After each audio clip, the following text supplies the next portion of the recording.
OTT റിലീസിന് ശേഷവും വിവാദങ്ങൾ വിട്ടൊഴിയാതെ രൺബീർ കപൂറിന്റെ ബോളിവുഡ് മൂവി അനിമൽ.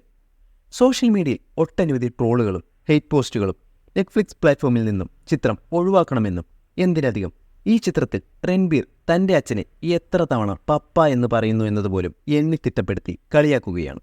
അങ്ങനെ എന്താണ് ഈ ചിത്രത്തിലുള്ളത്? നമുക്ക് നോക്കാം. So welcome all to our channel hi cinema.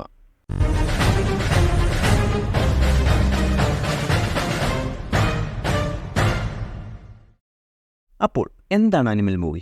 നമുക്ക് നോക്കാം. ചിത്രത്തിൻ്റെ തുടക്കത്തിൽ തന്നെ പ്രായമായ നായകൻ തൻ്റെ ഫ്ലാഷ് ബാക്ക് പറയുന്നതായിട്ടാണ് ചിത്രം തുടങ്ങുന്നത്.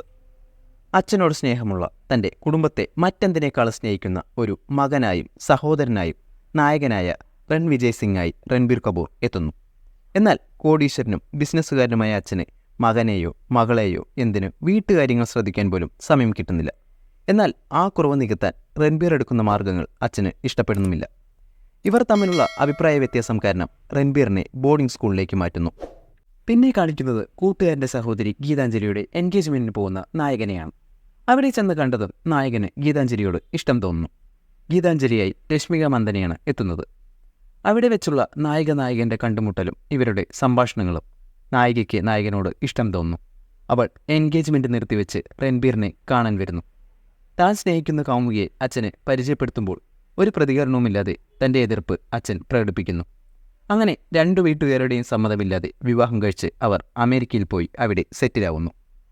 പിന്നീട് വർഷങ്ങൾക്ക് ശേഷം തൻ്റെ അച്ഛനെ ആരോ വെടിവെച്ച് കൊല്ലാൻ ശ്രമിച്ചു എന്നറിയുമ്പോൾ ഇന്ത്യയിലേക്ക് തിരിച്ചു വരുന്നു. സ്വന്തം അളിയൻ തന്നെയാണിത് ചെയ്തത് എന്നറിയുമ്പോൾ ഒരു ധൈര്യമില്ലാതെ അളിയനെ കൊല്ലുന്നു. ഇതുപോലുള്ള ഓരോ സീനുകളിലും നായകൻ്റെ ഉള്ളിലെ അനിമലിനെ പ്രേക്ഷകർക്ക് കാണാൻ സാധിക്കും. തൻ്റെ അച്ഛനെ ഇല്ലാതാക്കാൻ ശ്രമിച്ച എല്ലാവരെയും കൊന്നു എന്ന വിശ്വാസത്തിൽ തൻ്റെ കുടുംബത്തോടൊപ്പം കഴിയുന്ന നായകന് പുതിയ പ്രശ്നങ്ങൾ പല രൂപത്തിലും വരുന്നു. അത് നായകൻ്റെ കുടുംബത്തെ പല രീതിയിലും ബാധിക്കുകയും ചെയ്യുന്നു. എന്നാൽ ഇതെല്ലാം ചെയ്യുന്നത് താൻ ഇതുവരെ കണ്ടിട്ട് പോലുമില്ലാത്ത തൻ്റെ കുടുംബത്തിലെ തന്നെ മറ്റൊരാളായ അബ്രാർ എന്ന വ്യക്തിയാണെന്ന് നായകൻ മനസ്സിലാക്കുന്നു. അബ്രാറായി വേഷമിടുന്നത് ബോബി ഡിയോളാണ്. തൻ്റെ അനുജനെ കൊന്നതിന് പകരം ചോദിക്കാനായി നായകൻ്റെ കുടുംബത്തെ മുഴുവൻ നശിപ്പിക്കണമെന്ന ലക്ഷ്യത്തിൽ നടക്കുന്ന അബ്രാർ ഒടുവിൽ നായകനും വില്ലനും ഏറ്റുമുട്ടി വില്ലനെ നായകൻ കൊല്ലുന്നു. തൻ്റെ കുടുംബ പ്രശ്നങ്ങൾ എല്ലാം തീർന്നു എന്ന് ആശ്വസിച്ചിരിക്കുമ്പോൾ നായകനെയും കത്ത് ഇനിയൊരു പ്രശ്നം വന്നിരിക്കുന്നു. അസീസ്. വരാനിരിക്കുന്ന അനിമൽ പാർക്ക് എന്ന സെക്കൻഡ് പാർട്ടിൽ രൺവിജയ് സിംഗും അസീസും തമ്മിലുള്ള ഏറ്റുമുട്ടൽ നമുക്ക് കാണാൻ സാധിക്കുമെന്നത് അനിമൽ മൂവിയുടെ ടൈലെൻഡിൽ നമുക്ക് അറിയാൻ സാധിക്കും. ഈ സിനിമയിലെ പോസിറ്റീവ് എന്ന് പറയുന്നത് എല്ലാവരുടെയും പെർഫോമൻസ് തന്നെയായിരുന്നു. സ്ക്രീനിൽ ഒരിടത്ത് പോലും രൺബീർ കപൂറിനെ നമുക്ക് കാണാൻ സാധിച്ചിട്ടില്ല. രൺവിജയ് സിംഗായി ത്രൂ ഔട്ട് നിറഞ്ഞാടിയിട്ടുണ്ട്. രശ്മിക മന്ദനയുടെ ആണെങ്കിലും നല്ല നീറ്റ് പെർഫോമൻസ് തന്നെയായിരുന്നു. മറ്റു സിനിമകളിലെ പോലെ ക്യൂട്ട്നെസ്സായി കാണിക്കുന്ന സ്ഥിരം പരിപാടികളൊന്നും തന്നെ ഇതിൽ ചെയ്തിട്ടില്ല. പിന്നെ ബോബി ഡിയോൾ, ബോളിവുഡ് ലോർഡ് ബോബി എന്നൊക്കെ പറയും. കുറഞ്ഞ സ്ക്രീൻ ടൈമിൽ വന്ന് തൻ്റെ റോൾ ഗംഭീരമാക്കി എന്ന് തന്നെ പറയാം. നായകന് മുകളിൽ നിൽക്കുന്ന പെർഫോമൻസ് ആയിരുന്നു ബോബിയുടേത്.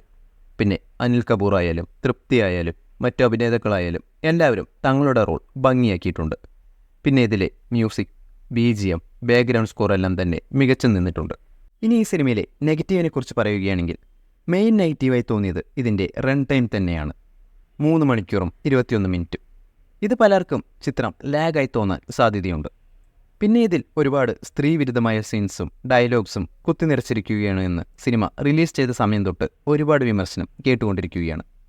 ഈ പടത്തിലെ ബേസ് എന്ന് പറയുന്നത് തന്നെ പുരുഷൻ എന്ന് പറയുന്നത് എല്ലാം അടക്കി ഭരിക്കുന്ന, വേട്ടയാടുന്ന, തൻ്റെ വരുതിയിൽ നിർത്തുന്ന ഒരു ആൽഫ മെയിൽ എന്ന ചിന്തയിൽ ജീവിക്കുന്ന നായകൻ. അയാളുടെ കാഴ്ചപ്പാടിലൂടെയുള്ള കഥ പറച്ചിൽ. ഇതിനോട് എല്ലാവർക്കും യോജിക്കാൻ കഴിയില്ല എന്നത് മറ്റൊരു വാസ്തവമാണ്. പിന്നെ ലൈംഗിക ചുവയുള്ള ഡയലോഗുകൾ, ആംഗ്യഭാഷകൾ, ന്യൂഡ് സീൻസ്, വയലൻസിൻ്റെ അതിപ്രസരിപ്പ് എല്ലാം ഈ ചിത്രത്തിലുണ്ട്. അതുകൊണ്ട് തന്നെ ഈ ചിത്രം എല്ലാവർക്കും ഇഷ്ടപ്പെടണമെന്നില്ല. അതായത് not every one's cup of tea. അതുപോലെ തന്നെ കൊച്ചുകുട്ടികൾ ഈ സിനിമ കാണാതിരിക്കുന്നത് തന്നെയാണ് നല്ലത്. എന്നാൽ ഇത് രൺബീർ സ്ത്രീകൾ ഇൻഡിവിജ്വൽ ആവണം, അവർ ആരുടെയും അടിമയല്ല, ബോൾഡായിരിക്കണം, അവർക്ക് മാനസികമായി ആണുങ്ങളെക്കാൾ സഹനശേഷിയും മനബലവും കൂടുതലാണ് എന്നൊക്കെ പറയുന്നുണ്ട്.